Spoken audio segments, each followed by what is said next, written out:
So let's go ahead and talk about readiness. How do I know I'm ready to get baptized? And so the first thing that we want to talk about is we want it to be understood and meaningful. Right? We want the students to actually understand what it is that they're doing. We don't want them to be like, I heard you just get dunked under the water and I get wet and okay, that's cool. But no. We want them to understand, yeah, you know what? I want people to know that I'm a follower of Jesus and that I'm committed to him. I want my friends, I want my family to know that my relationship with Jesus is important. I want to go public with my faith. I want to broadcast my faith. I want others to know that I am a follower of Jesus. They understand it and it's meaningful. It's not just a formality. It's not just, oh yeah, that's just the next thing that I heard that you're supposed to do. Or I heard that they throw a really cool party and they have lots of great food, so I want to get baptized. Well, if that's the reasoning behind it, maybe we should wait. Maybe you should wait and talk about that as a family and pray about that together. We want it to be understood and meaningful that the student says, yeah, I am ready to go public with my faith. I want everyone to know that I'm a follower of Jesus. And the second thing kind of ties in with that, in that we want it to be kid or student initiated. We don't want this to be something where you as parents, where you're constantly just kind of pushing it on them, forcing it on them.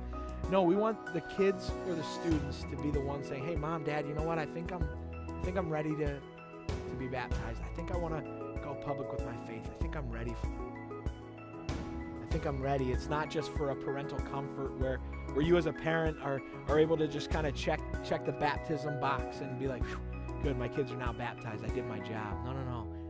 That's not what we want. We want it to be kid or student initiated, that it's understood, that it's meaningful. And the final thing that we want to talk about is that we talk a lot about sphere of influence. And well, what do we mean by that? Well, you see, there gets a point in a kid's life where they're beginning to choose their own friends. They're beginning to have influence on other people. Whether that's on a sports team that they're in, whether that's maybe they're in a band or maybe they're in a dance or a ballet class, and they're beginning to make their own friends, and they're beginning to influence other people.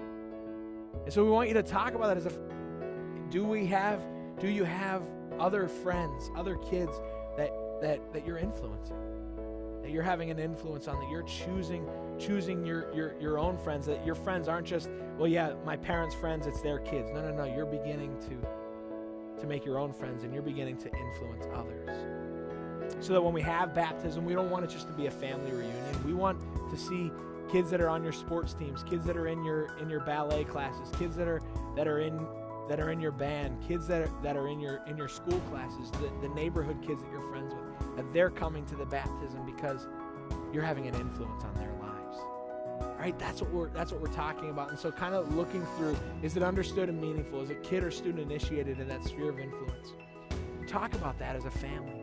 Pray about that together and decide, you know what, I think maybe we are ready to take that next step. And so next we're gonna look at just some common questions and then the answers that people have about baptism.